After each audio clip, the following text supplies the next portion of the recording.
Zen 5 processors are shaping up to be absolutely impressive when it comes to performance, but also represents an end of an era.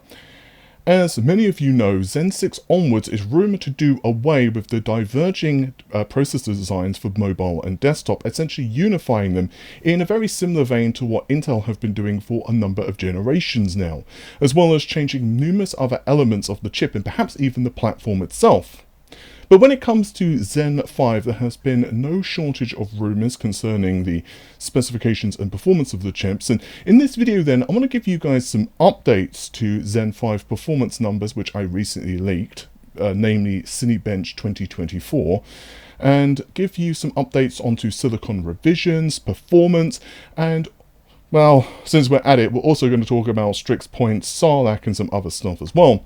And of course, we're going to get into all of that plus more after this message from the video's sponsor. This Halloween is a perfect chance to save even more money off of your Windows 10 or 11 keys at HUGEs.com, today's video's sponsor. Not only are HUGEs offering huge discounts off of a range of CD keys, including of course Windows, but you can get an extra 25% off using the code RGT. You can find Windows 10, 11, as well as various Microsoft Office packages, or if you're a budding developer, even Visual Studios. And of course, it goes without saying, there's a large library of games, all at reduced prices. You can use our code RGT to get a huge discount on this entire range of software. I have personally tested the purchase experience using their own personal account, and I've also had various friends try it out as well, and the whole process has been very simple. Just navigate to the product you want to buy, click buy now, and you'll be led straight to the basket where you can add a discount code, again RGT, for a further 25% off of the hugely reduced Halloween sale price, and then of course it will be sent straight to you. Thanks again to HUGEs.com for sponsoring today's video. So let's start things out with a really fast recap of the performance numbers I released in my previous video on Zen. These benchmarks were for both single-thread and multi-thread performance in Cinebench 2024. And as you can see on screen, I was asked to basically round the numbers. The multi-thread score I was asked to round down to be clear, and decently so. But these tests were at the time conducted on an unknown 16-core sample, which of course would form the basis of the Ryzen 9 8950X. Clarifying further the revision of the silicon, the memory configuration, and information such as BIOS and PBO settings just were not given to me. And at the time I was asked to basically make it very clear that things will probably change with updates. Unfortunately, this information is typically not shared, for example, the BIOS information, because it just makes tracking down the source of leaks much easier. Of course, this is also another reason that numbers are typically rounded up or down, because if the result was tested within AMD or a partner, again, it just means that the information could be more easily tracked. In that video, we did a quick comparison against a number of other processors, including perhaps most importantly, AMD's current generation Zen 4 based Ryzen 9 7950X. In essence, yes, of course, we see a chunky performance increase, certainly impressive in its own right, but certainly also not the largest gain we've seen on a generation-on-generation increase with Zen. Fast forward to, well, now, and I'm being told a few very compelling tidbits. First of which, these results are almost certainly going to be a little lower than, yes, the final revision performance. Again, I don't know the silicon and test conditions of the previous benchmark, but I am now being told that a new revision of silicon, B0, is apparently entering production and performance numbers should climb a little. I'm also being told that Granite Ridge is aiming for around a 5.5 GHz boost clock, and AMD is apparently doing anything and everything they can in their power to mitigate or minimize clock frequency regression. Now, I still think that, personally speaking, I wouldn't exactly be super surprised if there was a slight frequency regression, but it's way too early to call this, and there does seem to be a glimmer of hope at the end of the tunnel, with AMD again doubling down to do anything they can to mitigate the clock frequency regression. A number of sources have also told me that Zen 5 focuses significantly more on multi-thread workloads. It's going to be just absolutely fascinating to see how frequencies will drop off as more cores, as well as CCDs of course, are loaded with work. I'll also add that Zen 5 does seem very susceptible for different workloads varying performance due to a plethora of architectural changes. I've spoken about this before, and it's not necessarily a bad thing, so to say. It just means AMD have honed in on a number of changes they want to make. Now, this is particularly critical for AMD because the company seemed to have developed Zen 5 with a focus on server performance. Naturally, of course, they will be found in other products, but again, server at the moment is just so lucrative, it doesn't exactly surprise anyone that AMD want to excel in that particular product segment.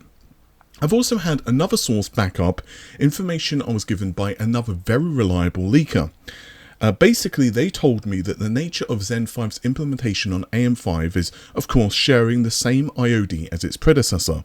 But this means that marginal frequency gains in memory are expected, around 400 or so. But obviously, when it comes to memory kits and CPU support, it's not just as simple as, reading what it says on the back of a packet, particularly when you're going to the highest frequency kits, different motherboards, different, quality of silicon. There's a lot of stuff that can go into this, but either way, it does seem that the performance of Ryzen 8000 will be a lot more bandwidth constrained than its predecessors. Now, of course, your mileage will certainly vary here, and not all workloads are going to be as memory intensive, as you guys know, but it's also going to mean that there's going to be kind of a trickle-down effects for X3D processors as well. In a nutshell, not to get too deep into that conversation, obviously different workloads will, benefit X3D in different ways, and we've seen that, of course, with the 7950 X3D as well as other previous generations. Basically speaking, there are certain applications that just X3D just doesn't really help, or you kind of come to the limit of what you can fit in cache. So again, it's going to be extremely intriguing to see how all of this shapes up, and also, of course, how it will compare against Intel. I still think that Intel, with the Arrow Lake processors, are going to have a pretty good time of it. I think, from what I'm hearing anyway from multiple sources, there's definitely going to be some combinations of applications where memory bandwidth is possibly going to lend itself to a more Intel-focused performance win. But again, we are talking about processors which are not out yet, and so final clock frequency, potential tweaks in the architecture. I mean, obviously they're not going to, completely, redesign the integer units or something like that, but maybe small tweaks, maybe small bug fixes, etc., can wrangle out a couple of extra percent of performance. So it's going to be very interesting to see how all of that comes to play, especially when we're dealing with multi-threaded workloads, given, as we've said a billion times, the hyper-threading is basically gone with Arrow Lake. But anyway, let's move on to the new topic, which is Sarlak. Now, I'm sure you guys probably know what Sarlak is at this point, but it's essentially the Halo product in the Strix Point lineup. Well, actually Halo products, because there's a couple of them. So basically, these APUs combine high-performance Zen 5-based CPUs with a smattering of RDNA 3.5 CUs. The result, of course, is excellent performance designed to essentially replace lower-end / mid-range discrete GPUs for the mobile market. Now, I'm told the following. The CCDs of Sarlak contain 8 Zen 5 cores each. Just for reference here, I'm referring to the Halo product. We'll get more into specifics in a moment. Naturally, each CCD does house L3 cache, 16 megabytes of it, so in total 32 megabytes across the two CCDs. These are basically the standard Zen 5 cores, so they're not dense or anything like that, but the L3 has essentially been chopped down. The CCD itself is kind of a modified variant of what you'd expect from like Granite Ridge, of course, because things like packaging are going to be quite different. This is some new information as well. So I'm told that the basic Infinity fan-out is similar to that of N31 or 32. So this basically means that there's access to the Infinity cache and bandwidth for the GPU as well.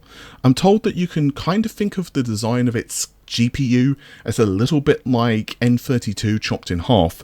Now, that's not precisely accurate because there are obviously a number of differences. One of the most obvious ones is the number of compute units, but for the performance then, and again, this is not final, we've got quite a while before these products become, on store shelves, But at the moment, they're targeting roughly to outperform the RX 7600M XT. So it's going to be slightly higher in some applications, but obviously, again, that's going to depend upon the benchmark and stuff like that. Let's look at the specifications of Sarlak. There's nothing super new here, but I just want to go over them.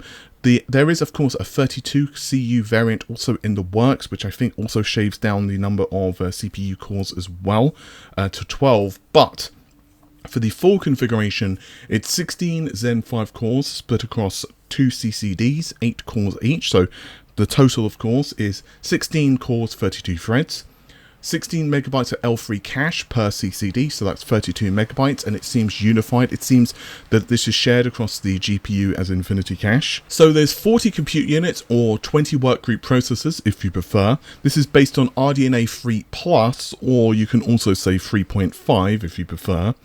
256-bit LPDDR5 support is there. I think that's at 8533 megahertz or something like that. AI engine around 40 tops. GPU performance currently, as I've just mentioned, is surpassing that of the 7600 XTM.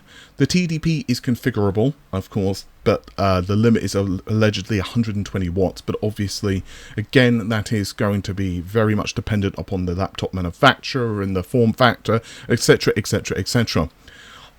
Since we're talking about RDNA 3.5, I do want to discuss just briefly a media story, which is discussing RDNA 3's refresh. Now, basically speaking, RDNA 3.5, RDNA 3+, RDNA 3 refresh, whatever you want to say, there's been multiple headlines about this, and I'm not throwing anyone under the bus. Everyone makes mistakes, including myself, and God knows I've made some big ones. But basically, I did want to mention this because I'm sure a lot of you guys have already figured this out anyway, but especially given the context of this video. But yeah, these are basically preliminary support for, well, Strix Point APUs. It's been widely reported by myself and of course others that there's updated graphics IP found in these APUs. Now, I'm not going to list all of the changes because I've discussed them before, but basically there are things like some of the Selu changes. I think there's geometry improvements, the geometry engine I think is taken from RDNA 4, etc., etc. A big reason actually for this refresh is because I've heard that there's some big improvements to power consumption for the similar clock frequency.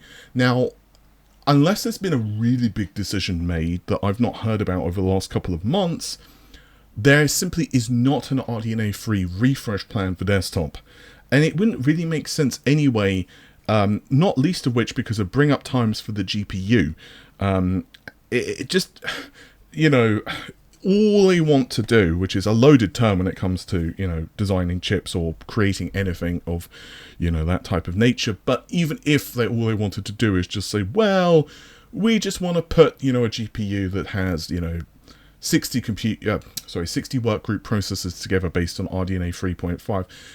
It would still take bloody ages for them to test it and bring up. It's a lot of work.